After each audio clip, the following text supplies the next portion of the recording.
खुदा के बेहतरीन नाम में आप सब देखने और सुनने वाले मेरे तमाम नाजरीन की सलामती हो। मैं Salman Sam social media network के साथ आपकी खिदमत में हाजिर हूँ। इस्तेकाम पाकिस्तान पार्टी के सदर अलीम खान साहब ने कुछ पार्टी पॉलिसीज को वाज़िया कर दिया है। उसमें से एक तो वो सीट एडजस्टमेंट के हवाले से कि वो किसी भी पार्टी के साथ सीट एडजस्टमेंट नहीं करेंगे। अगर वो सीट एडजस्टमेंट नहीं करेंगे तो लोधरा का मंजरनामा क्या होगा, ये भी आपके सामने रखने जा रहा हूँ। और मुस्तकबिल में अलीम खान साहब ने कहा कि इस्तेकाम पाकिस्तान पार्टी अगर इलेक्शन जीतती है तो उनका उम्मीदवार जो है वो जहांगीर खान तरीन साहब होंगे। अपनी असल बात की तरफ आते हैं, ख़बर की तरफ आते हैं। इस्तेकाम पाकिस्तान पार्टी अगर सीट एडजस्टमेंट नहीं करेगी तो किस तरीके से लोधरा से सीटें निकालेगी, ये एक बुनियादी सवाल है। और अगर इस्तेकाम पाकिस्तान पार्टी को पाकिस्तान तरीके इंसाफ के नामवर लोग नहीं मिलते, जिनके लिए वो कोशां भी हैं और जिनके लिए कहा भी जा रहा है कि कोई सरप्राइज़ भी आने वाले ईद में, अगर वो आ भी जाते हैं तो क्या वो इस्तेकाम पाकिस्तान पार्टी के नाम पर वोट हासिल कर सकेंगे, इलेक्शन जीत सकेंगे? तो ये एक बुनियादी सवाल जो है वो डिस्ट्रिक्ट लोधरा में, मैं दूर नहीं जाता, मैं लोधरा से घर से बात शुरू करते हैं। तो क्या होने वाला है, तो आइंदा इलेक्शन में फिर इस हलके से आप अंदाज़ा कर सकते हैं जो मैं आपको बताने जा रहा हूँ कि फिर बाकी हलकों में क्या होगा। एक तो अभी तक इस्तेकाम पाकिस्तान पार्टी को डिस्ट्रिक्ट लोधरा में कोई बड़ी फतह नहीं मिल सकी। जैसे कहा जा रहा था कि पार्टी बनेगी और पार्टी से लोग बड़ी तादाद में उनके पास आएंगे, एक अच्छा प्लान था, लेकिन उस तरीके से ख़ास तौर पर लोधरा में प्लान पर अमल नहीं हो सका। कोई बड़ा नाम जिनका इंतज़ार भी किया जा रहा था और बाज़ दफ़ा माजी में अखबारात में बहुत बहुत ख़बरें भी लगवाई गई और बहुत बहुत बड़ी बातें भी की गई, लेकिन उनमें से किसी एक ने भी इस्तेकाम पाकिस्तान पार्टी को ज्वाइन नहीं किया। नज़ीर बलोच साहब उनके पुराने साथी हैं, जिनके कहने पर उन्होंने पाकिस्तान तरीके इंसाफ को छोड़ा। चौधरी जवार हुसैन वड़ाइच साहब, उन्होंने पाकिस्तान तरीके इंसाफ को छोड़ा, फिर उन्होंने मुस्लिम लीग नून के टिकट से इलेक्शन लड़ा और आइंदा भी जो मेरे पास इतलात हैं वो मुस्लिम लीग नून से टिकट पर ही इलेक्शन लड़ेंगे। और बाकी जगहों पर फिर कैंडिडेट्स का मसला, N161 की बात करें तो तरीन साहब की नाहली ख़त्म होने जा रही है, वो खुद इलेक्शन लड़ लेंगे। फिर N160 पे मसला, फिर 225 पे मसला, फिर 224 पे मसला, फिर 226 पे मसला, फिर 227 पर सुनने में आ रहा है कि शायद वो खुद भी इलेक्शन लड़ सकते हैं।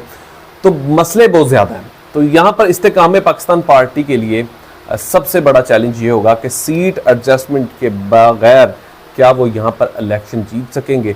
और दूसरा बड़ा चैलेंज ये होगा कि यहाँ पर वो कैंडिडेट उस पाए के, क्योंकि यहाँ पर दो बड़े नाम हैं। N160 की बात करूँ तो अख्तर खान कांजू साहब एक बहुत बड़ा नाम है, माजी में वो MNA रह चुके हैं। इसी तरह मौजूदा वफाकी वज़ीर अब्दुर्रहमान खान कांजू साहब शहीद कांजू ग्रुप बड़े बड़े सरप्राइज़ दे चुके हैं। इसी तरह PP 225 की बात करूँ तो एक पुराना सियासी घराना बड़े तेज़ी के साथ उन्होंने लोगों में आकर मकबूलियत हासिल की है और दोबारा से अपने ख़ानदान की सियासत को ज़िंदा करने की कोशिश भी की है और बड़ी तेज़ी के साथ वो सर्वाइव भी कर रहे हैं। मोहतरमा शाज़िया हयातुल्लाह खान तरीन साहिबा, इसी तरह पीर आमिर इकबाल शाह साहब का हल्का, वहाँ पर भी कैंडिडेट मौजूद नहीं है। इसी तरह 226 की बात करूँ तो राना फराज नून साहब के हवाले से भी कहा जा रहा था कि वो भी इस्तेकाम पाकिस्तान पार्टी में या पीपल्स पार्टी के हवाले से, लेकिन अभी तक इस बात की किसी ने भी कोई भी तस्दीक नहीं की। अभी तक तरीके इंसाफ के जितने कैंडिडेट थे वो यहाँ पर मौजूद थे, लेकिन फिर सवाल यहाँ पर पैदा हो जाता है कि क्या सीट एडजस्टमेंट के बगैर ये मुकाबला कर सकते हैं। N161 की बात करूँ तो वहाँ पर सदीक खान बलोच साहब बहुत बड़ा नाम है, मियाँ शफीक साहब बहुत बड़ा नाम है, जहांगीर खान तरीन साहब बहुत बड़ा नाम है। लेकिन मसला फिर यहाँ पर ये आ जाएगा कि तीन के मुकाबले में वोट कौन हासिल करेगा। तो सदीक खान बलोच साहब का अपना एक ज़ाती वोट बैंक है, वो किसी भी ग्रुप से पैनल से खड़े हो जाए तो वोट उनको पड़ता है। इसी तरह मियाँ शफीक साहब एक बहुत अच्छा वोट बैंक है, और प्लस पाकिस्तान तरीके इंसाफ, क्योंकि आपको पता है कि लोगों इस वक्त जो आप पब्लिक टेम्परेचर की भी बात मैं अक्सर करता हूँ तो वो टेम्परेचर जिस तरफ झुकाव में है वो चीज़ें भी आपके सामने।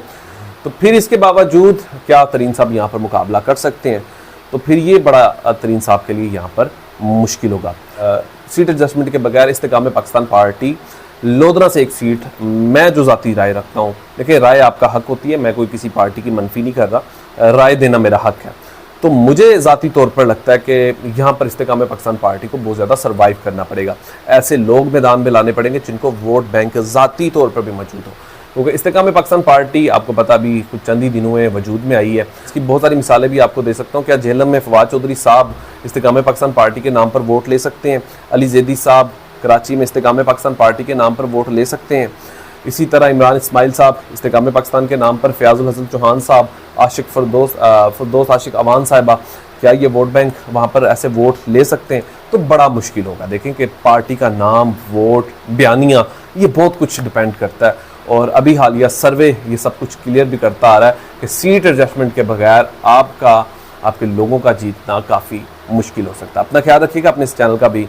खुदा हाफिज़।